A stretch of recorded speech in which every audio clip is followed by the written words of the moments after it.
عمران خان صاحب محسن نقوی کے خلاف اس حد تک کیوں ہے؟ وجہ کیا؟ ان کی کوئی ذاتی دشمنی ہے یا کچھ؟ نہیں، وہ معاملہ یہ ہے کہ وہ کسی کے بھی حق میں نہیں ہے، نہ وہ پاکستان کے حق میں ہے، نہ وہ چیف الیکشن کمشنر کے حق میں ہے، نہ وہ جو ہے وہ اسٹیبلشمنٹ کے حق میں ہے، نہ وہ جو ہے وہ عدالتوں کے حق میں ہے۔ عدالتوں کو ججز کو نام لے لے کے جس طرح سے وہ دھمکیاں دیتا رہا، اس کا تو ایک ہی ایجنڈا ہے کہ اگر وہ برسر اقتدار آ جائے یا آ سکتا ہے تو پھر سب کچھ ٹھیک ہے، ورنہ پاکستان کے اوپر نعوذ باللہ ایٹم بم گر جانا چاہیے، پاکستان کو 3 حصوں میں جو ہے وہ تقسیم ہو جانا چاہیے، اور پاکستان میں کوئی بات بھی ٹھیک نہیں ہے۔ یہ دیکھیں، یہ ایک ایسا فتنہ ہے، یہ پاکستان کی سیاست میں ایسا ناسور داخل ہو گیا ہے کہ جب تک ووٹ کی طاقت سے اس کو مائنس نہیں کیا جائے گا، یہ وہاں پہ کوئی سکون، کوئی سیاسی استحکام نہیں آنے دے گا۔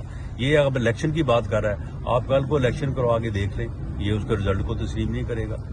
اگر خدا نہ خواستہ رزلٹ اس کے حق میں آ گیا تو پھر جو حکومت کرے گا اسی طرح سے بٹھائے گا ملک کا، جس طرح سے اس نے 3.5 پونے 4 سال کیا ہے، وہی انتقامی کارروائیاں اور وہی جو ہے وہ غلط پالیسیاں۔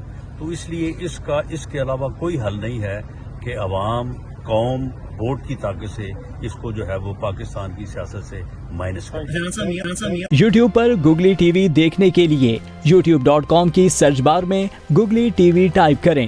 گوگلی ٹی وی کے پیج پر سرخ رنگ کے سبسکرپشن والے بٹن پر کلک کرنا نہ بھولیے۔ یوٹیوب پر اپلوڈ ہونے والی ویڈیو سے باخبر رہنے کے لیے بیل آئیکن پر کلک کیجیے۔ آپ کو ہر نئی آنے والی ویڈیو کے بارے میں نوٹیفیکیشن موصول ہو جائے گا۔